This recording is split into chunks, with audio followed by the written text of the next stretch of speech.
प्रस्तुत है हरियाणा राज्य की समाचार समीक्षा। लेखक हैं वरिष्ठ पत्रकार संजीव शर्मा, वाचक चंदन शर्मा। हरियाणा में विधानसभा चुनाव का बिगुल बज चुका है। केंद्रीय चुनाव आयोग द्वारा चुनावों की घोषणा के साथ ही प्रदेश में चुनाव आचार संहिता लागू हो चुकी है। 90 विधायकों वाली हरियाणा विधानसभा में इस समय 87 विधायक हैं। राज्य में 73 विधानसभा क्षेत्र सामान्य तथा 17 विधानसभा क्षेत्र आरक्षित श्रेणी के हैं। प्रदेश में 5 सितंबर को नामांकन प्रक्रिया आरंभ होगी, जो कि 12 सितंबर तक चलेगी। प्रदेश में 1 अक्टूबर को मतदान होगा और 4 अक्टूबर को चुनाव परिणाम के ऐलान के साथ ही नई सरकार सत्ता में आ जाएगी। वर्तमान विधानसभा का कार्यकाल 3 नवंबर तक का है। प्रदेश के राजनीतिक दलों को उम्मीद थी कि अक्टूबर में विधानसभा चुनाव होंगे, लेकिन केंद्रीय चुनाव आयोग ने करीब 1 माह पहले ही चुनाव कार्यक्रम जारी कर राजनीतिक दलों की तैयारियों को एकाएक गति प्रदान कर दी है। साल 2019 में 21 सितंबर को चुनाव घोषित हुए थे। इस बार 35 दिन पहले विधानसभा चुनाव होने जा रहे हैं। ऐसे में पिछली बार की अपेक्षा इस बार करीब 1 माह पहले नई सरकार का गठन हो जाएगा। निर्वाचन आयोग ने प्रदेश में इस बार चुनाव के मद्देनजर 20,629 मतदान केंद्रों की स्वीकृति प्रदान की है, जिनमें 13,497 ग्रामीण तथा 7,132 शहरी क्षेत्रों में होंगी। हरियाणा में इस समय मतदाताओं की संख्या 2.01 करोड़ है, जिनमें 1.06 करोड़ पुरुष तथा 95 लाख महिला मतदाता हैं। राज्य में 18 से 19 वर्ष के प्रथम मतदाताओं की संख्या 4.52 लाख है।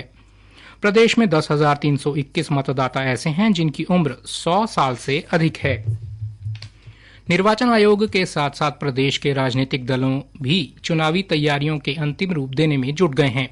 प्रदेश में सत्तारूढ़ भारतीय जनता पार्टी की अगर बात की जाए तो भाजपा ने लोकसभा चुनाव के बाद प्रदेश में कई बड़ी घोषणाएं करके प्रदेशवासियों को राहत देने का काम किया है।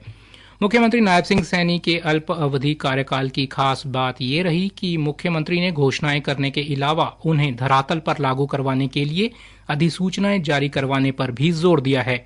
यही कारण है कि लोकसभा चुनाव के बाद सरकार द्वारा की गई घोषणाओं के धरातल पर परिणाम भी सामने आने रहे। संगठनात्मक रूप से भाजपा चुनावी रण में उतरने वाली प्रत्याशियों के संबंध में सर्वे करवा चुकी है। इस सर्वे की जांच भी हो चुकी है। भाजपा द्वारा केंद्रीय नेताओं की रैलियों का कार्यक्रम तय किया जा चुका है।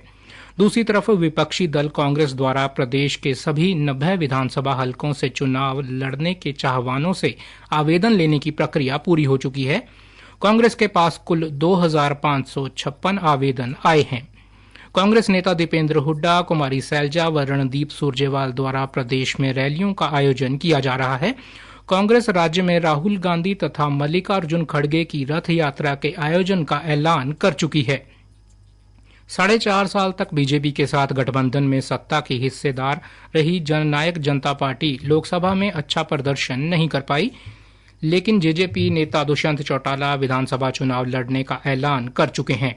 दुष्यंत व अन्य जेजेपी नेता इन दिनों संगठन का पुनर्गठन करने में लगे हुए हैं। जेजेपी ने अभी तक विधानसभा चुनाव के मद्देनजर रैलियों का ऐलान नहीं किया है। हरियाणा में करीब 2 दशक से हाशिए पर चल रही इंडियन नेशनल लोकदल हाल ही में बहुजन समाज पार्टी के साथ गठबंधन कर चुकी है। इनेलो व बसपा के नेता मिलकर प्रदेश में चुनावी रैलियों का आयोजन कर रहे हैं। इनेलो व बसपा में सीटों का बंटवारा हो चुका है। गठबंधन की तरफ से अभी तक कोई बड़ी रैली का आयोजन नहीं किया गया है। पंजाब के बाद हरियाणा की राजनीति में अपनी जड़ें मजबूत करने में जुटी आम आदमी पार्टी पिछले कई दिनों से प्रदेश में हल्का स्तर पर रैलियों का आयोजन कर रही है। आप सुप्रीमो अरविंद केजरीवाल के जेल में होने के कारण उनकी पत्नी ने हरियाणा में प्रचार का जिम्मा संभाला हुआ है। पंजाब के मुख्यमंत्री भगवंत मान तथा अन्य मंत्री हरियाणा में अधिक समय दे रहे हैं। आप ने भी अभी तक प्रत्याशी चयन प्रक्रिया को शुरू नहीं किया है। आप अध्यक्ष ने 31 अगस्त तक प्रत्याशियों की पहली सूची जारी करने का ऐलान किया है। इस सारी उठापटक के बीच निर्वाचन आयोग के सामने एक बड़ी चुनौती मतदान प्रतिशत बढ़ाने की होगी। मतदाताओं को मतदान केंद्र तक पहुंचाने के लिए निर्वाचन आयोग ने भी अपनी तैयारियां शुरू कर दी हैं। वर्ष 2019 के विधानसभा चुनाव में हरियाणा में कुल 69%, तो हाल ही में हुए लोकसभा चुनाव के दौरान 65.67% मतदान हुआ था। पिछले दिनों चुनावों में निर्वाचन आयोग 75% का लक्ष्य निर्धारित करने के बावजूद 70% पार नहीं कर पाया है। कम मतदान होना निर्वाचन आयोग तथा राजनीतिक दलों के लिए सही नहीं है। ऐसे में देखना ये होगा कि राजनीतिक दल अपने पक्ष में वोट डालने के साथ साथ मतदाताओं को मतदान केंद्र तक जाने के लिए प्रेरित करते हैं या नहीं। समाचार समीक्षा समाप्त हुई।